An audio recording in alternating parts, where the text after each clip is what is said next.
Okay, let's cover what is basically out there available to you. Your nylon twine, you want to make sure that you use a bonded twine. The various sizes that I have here, for example, this is size 21.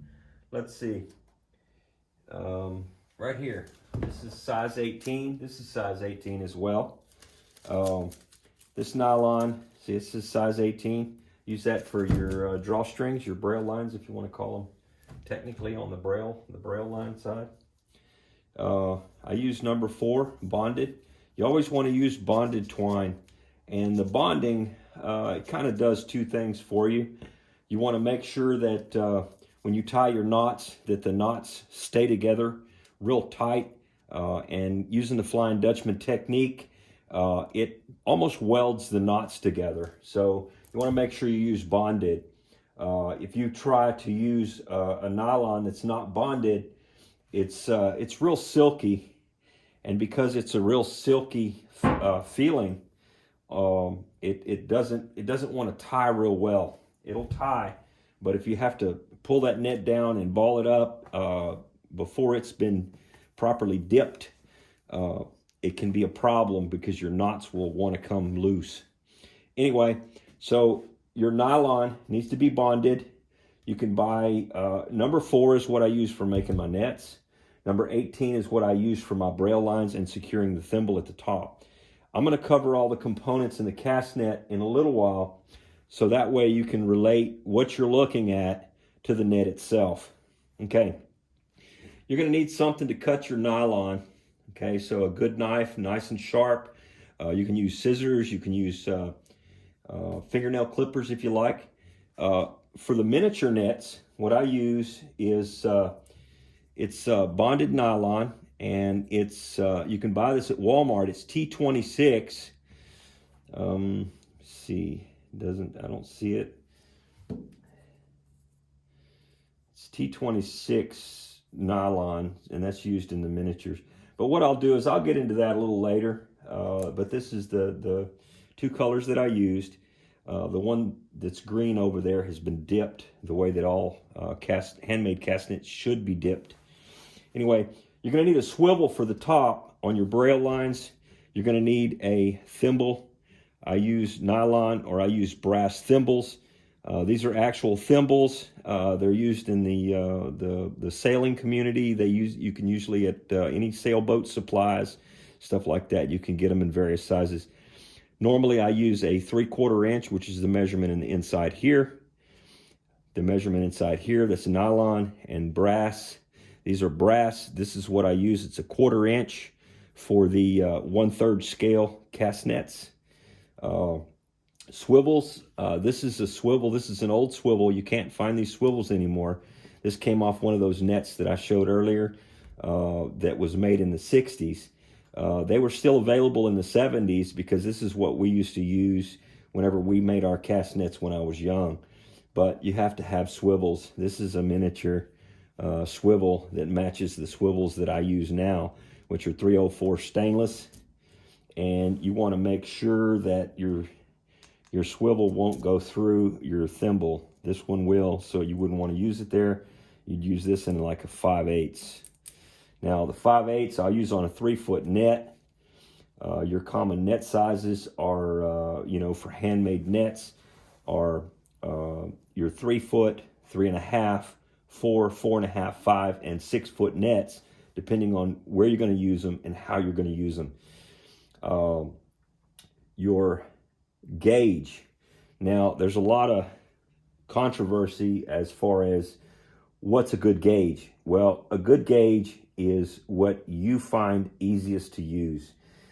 I always use round dowel rods. They're just wooden dowel rods that I use, and it makes it easy. Now, you can buy commercially made gauges that are flat. I never use these unless I'm going to an extreme size in my webbing. If I'm going to make my webbing, which is the netting, if I'm going to make my webbing 3-4 inch mesh, stretch mesh, even up to 6-inch stretch mesh, like making a gill net with number 4 twine, you know, that could be used in a, they're against the law in the state of Texas to use them, but in a survival situation, you can use something like that to catch larger fish, and they work pretty effectively in creeks, streams, even in the bays and Gulf of Mexico. But I have a pencil laying here because it's also used as a gauge. The gauge is used for setting the diameter of the mesh within the webbing. Okay. Good net needles. Some people refer to them as shuttles, but the needles, they're good if they're made out of a good nylon, a good type of nylon. It's a synthetic plastic, if you will. Now these, I bought these out of China to see what kind of results I would get in to see if they would do the job, if they're good enough to keep from breaking, and they'll meet the needs that you need. Now, depending on your mesh size will depend on what size needle that you're going to use. Now, for example, that miniature net could not be possible without a needle this size. You can make an extremely fine mesh out of all of these and all of these right here. You can make an extremely fine mesh with the Flying Dutchman technique. If you use any other technique, it becomes difficult, and it's not impossible, but it becomes very difficult, and it takes you 3 times longer just to make the webbing that you need to make. Okay, your lead line. Normally use a nylon. All the materials are made of nylon. You want to use a nylon cord that fits the lead that you're going to use, and then you're going to secure the webbing to the lead line here with the leads evenly spaced so that it sinks properly. Now, the lead that's available out there is kind of questionable to me. This is a type of lead I don't like to use because it's long. These round pieces of lead, when they hit the water, they go in through the water, and they sink faster by, you know, per weight. They just sink faster because there's less resistance because of the frontal surface. When it hits the water, it makes sure that it sinks faster. Okay. Now, these are the normal lead size that I use. Now, I ordered a lead ball mold. I think it was made by Lyman, and I simply drill them out, you know, and that's the only way that I can get my lead now, because I don't like this longer tubular type lead that you can get. Usually, some of them are 1.25 inches, 1.5 inches long, and I don't really like them because it makes it harder to secure your webbing to the lead line. So what you'll see whenever I'm hanging a lead line is you'll see round weights. We touched slightly on the swivels. Swivels are really important. Now, you can order these through companies just like the thimbles. So these are set by number. This is a size 6, which is the most common one that I use, is a size 6. This one is a size 5, if I'm not mistaken. Yeah, it's a 5 millimeter. Okay. This one's a 4 millimeter. Okay, and I honestly couldn't tell you what this one is. It's just pretty small. This is more of a novelty. Nonetheless, the reason I selected it is because it meets it looks the same as these other swivels. These swivels are not so desirable because they'll want to go through your thimble. Go back to the thimble real quick. A lot of people refer to these as the top of your net. They refer to it as the horn.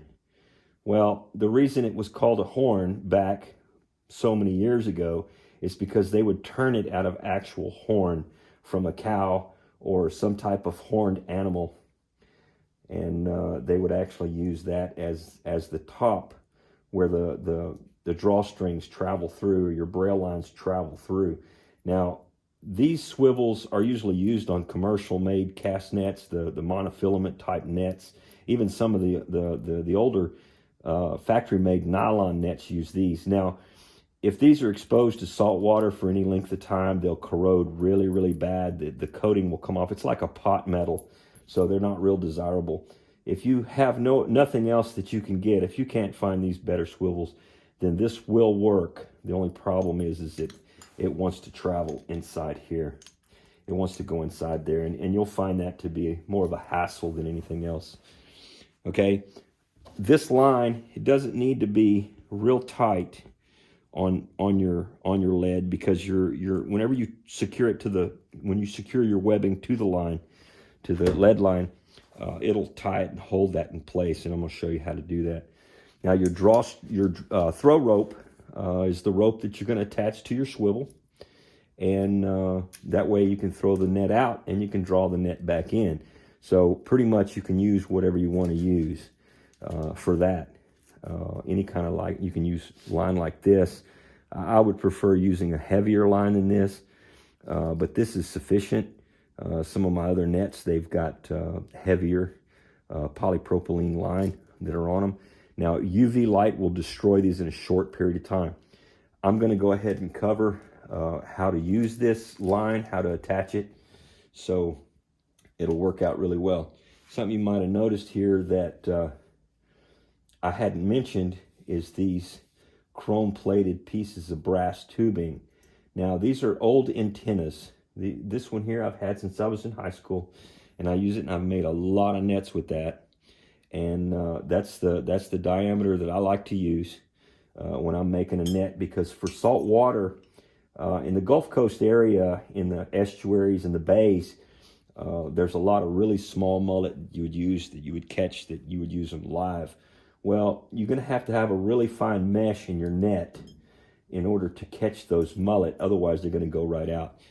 My whole point in making the cast net videos and stuff is something that I'm going to show you how to make webbing that's more practical to use for a sportsman that's not fishing out of Florida, off the coast of Florida in a really nice boat. You know, you might be walking down to the edge of the water in some bay somewhere, and you want to catch you some bait. You want to go and catch something smaller so that it's practical bait for the shallower water, 4 or 5 foot of water. But what I'm going to do next is I'm going to go ahead and cover the components of the cast nets. That way also too, if you have any nets or whatever that you may have had in the past, whether commercially made nets or otherwise, if you have to scrap them out, you can scrap out the lead. The lead is still good. It may not be pretty, but nonetheless, it's usable lead. Another thing you might decide you may want to do, you can powder coat these. You can powder coat them any color you want. If you're making one for maybe a girlfriend or a wife or whatever, you can make them in pink and mauve and just about any color you want, or just customize your own net with whatever color, black, gray, whatever color you might want to put into your nets. I'll talk about this later. I use it for marking in the net while you're tying the net, because you don't want to make mistakes in your net. When we're doing the netting video, the webbing video, I'm going to cover little things that you have to do. If you make a mistake, you have to correct it, and that's basically a repair, fixing your net. Okay, so what I'll do next is I'll bring a net over and we'll look at the components. But what I can do real quick is I can cover the components that you'll need, and then I'll show them in the net. Okay, so you're going to need a lead line. Okay, you're going to need a thimble. You're going to need a swivel. Okay, you're going to need some lead. Okay, you're going to need a gauge. You're going to need a needle. Okay, you're going to need some twine. Okay, you're going to need some additional larger twine for your braille lines, or your drawstrings, if you want to call them drawstrings. So that's what you're going to need in order to make a cast net. I believe I covered all the components quick, fast, and in a hurry. Anyway, okay.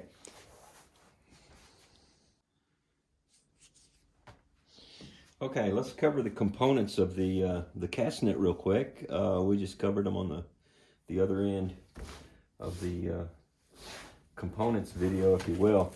This is your throw line. It's attached to your swivel. Okay, your swivel is attached to your braille lines. Your braille lines go inside the net through the thimble. This is a nylon thimble, as I showed.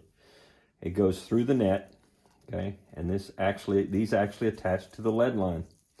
Okay, and in doing so, it allows the net under water pressure to create somewhat of a purse. It lays flat, and then it'll draw up, pulling the lead line in toward the center and draw it up, and it creates a pocket.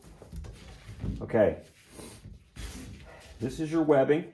This is it's a real fine mesh webbing. Okay. Your braille lines that came from the top here, they come down here, and I always put 24 in my nets so that I get a good draw on the bottom of the lead line, and it pulls up. Your lead line, here's your lead line. They're small and they're round. You notice on the webbing, the netting part here, you see double line that's actually made into the net. And you see a double line actually attaching the lead line. Each of the pieces of lead are arched, and they're covering approximately one mesh size in width. It's a little more, but that's all right. You notice the lead is kind of small. I try to get the smallest lead I can. But if you notice, the net is green. Okay, the reason the net is green is because I showed you the number 4 twine. The number 4 twine was white. Well, the reason it's green is because it's been dipped. It's been dipped in a net dip. Now, the net dip serves 2 purposes. We talked about bonding, and I think I actually forgot to mention the second reason for the bonding on the nylon. Bonding protects nylon from UV light. UV light is the enemy of nylon. You don't ever want to leave one of these out to where the sunlight will be on them for long periods of time. Any of these nets that are made, you need to protect them. I'm going to cover briefly one of the best ways to store these. But your dip is really important. The bonding protects it from UV light. The dip also protects it from UV light, and the dip also helps protect it from abrasion, because when you throw it out there on the bottom of any body of water, the net's going to slide and stuff like that across the bottom.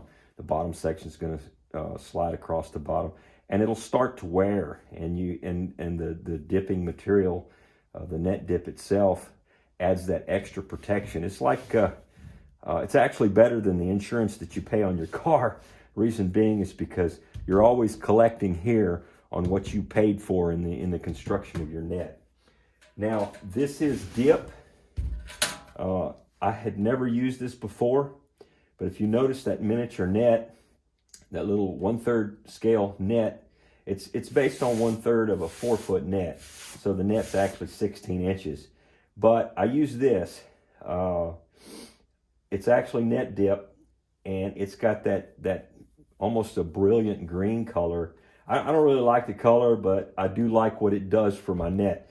Now, you don't want to take this straight out of this can and use it on your nets, because this is made for commercial nets. A commercial net is going to be pulled behind a boat. It's going to be pulled behind a shrimp boat or whatever, and water pressure is going to open the net up, and that water pressure is going to keep that net fishing.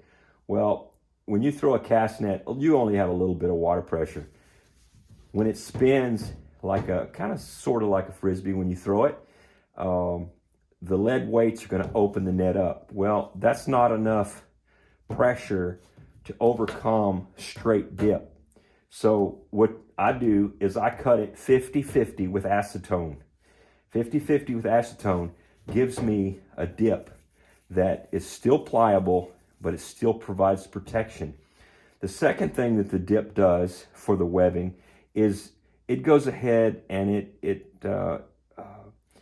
it's like a, I don't know, like a varnish, if you will, and it gets in the knot and helps to secure the knot even more. So you have the bonding holding the knot together. You also have the dip holding the knot together. One thing that I do is a net that I use quite frequently, maybe every 2 years, maybe 3 years, I'll re-dip the net, and I'll make any repairs that need to happen, and I'll go ahead and re-dip the net, and it's essentially just a brand new net whenever I do that. It looks brand new, it acts brand new, and there's never a problem with it. Okay, so you got to have your dip. That's your final step in the making of a cast net. Once you have all the components together, your net will be good to go. Let's take a few seconds here and we're going to talk about storing your net. Okay, you're going to put a lot of time and effort into this net. I'm guessing one of these nets probably cost you around $30 to make it, but it'll last you a lifetime if you take care of it. Now, I always store mine in a 5-gallon bucket, and the lid is very important. Once you've used the net, wash it real good with clear, fresh water. Make sure that there's no shrimp or fish still left in the net. Any leaves, grass, sticks, twigs, whatever might be in the net, get it all out. Get it all cleaned out, and take it and spread it out underneath a tree or whatever for a day, and allow it. Don't leave it in the sun. You can actually hang it. Just hang it by the thimble. Hang it by the swivel or thimble, however you want to hang it. But let it dry thoroughly. The part that's going to take the longest amount of time to dry is going to be your lead line. So just give it 24 hours on a good warm summer's day, or even a low humidity winter day, if that's the case, and it'll dry out. Once it's dry, take it and put it in a 5-gallon bucket, and just drop the lead line in, drop the throw line on top of it, and just take it and close it up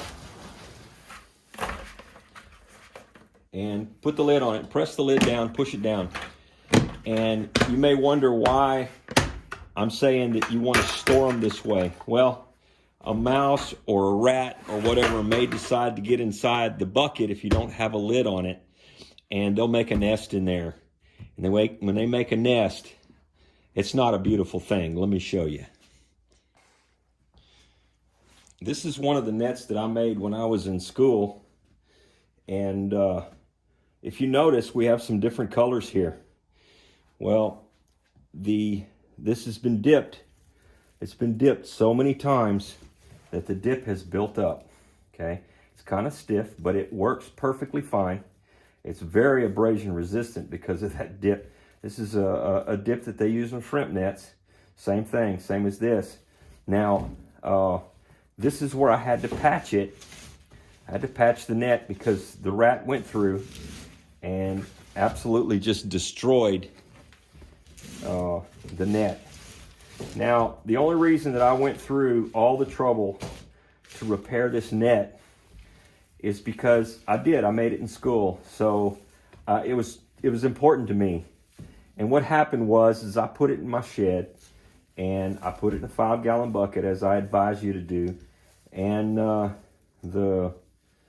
it was either a rat or a mouse decided it was going to make a nest out of my nylon net. And so, as you can see, there's little patches all over where they've traveled through this net. Okay, so anyway, so that's why it's important for you to store your net properly. It's not just the weather or the sunlight that's going to get to it. It's any number of things. I'll also point out, sometimes we go fishing, especially in freshwater fishing, you got the hooks that rust, fish hooks that rust, and various things, pair of, I don't know, needle nose pliers that you might use or whatever. If you throw them into this bucket with this net, that rust is also an enemy of nylon. So if it rusts, it's going to turn kind of a brownish color. And in time, even after you dip it and stuff like that, in time, that nylon's going to wear out really fast. And essentially, it's those areas are destroyed. But as you can see, this net's been repaired. And the reason that it's so, I don't know, springy is the Flying Dutchman. That technique causes the webbing to want to close automatically. Close automatically on its own. So, you know, that's the beauty of it. No netting machines today can achieve the same thing as tying the Flying Dutchman by hand. No machine can reproduce it. There's a net maker that's here in my hometown, and whenever I showed him one of my nets, he looked at the webbing and he's like, "Where on earth did you get it?" I said, "I made it." He said, "Well, you're gonna have to show me." So I went and grabbed the gear, and I showed him how to make it. He couldn't get it, but it's a little trick to it. It takes a little time to get the knot down, but once you get it down, it's there for life. It's kind of like riding a bicycle. But anyway, store your nets properly to avoid this from happening. If this happens to you, hopefully you don't find out about it the day you want to go fishing. So store it properly, put a lid on the bucket, you know. So we want to ensure that our hard work and labor pays for itself through the life of the net.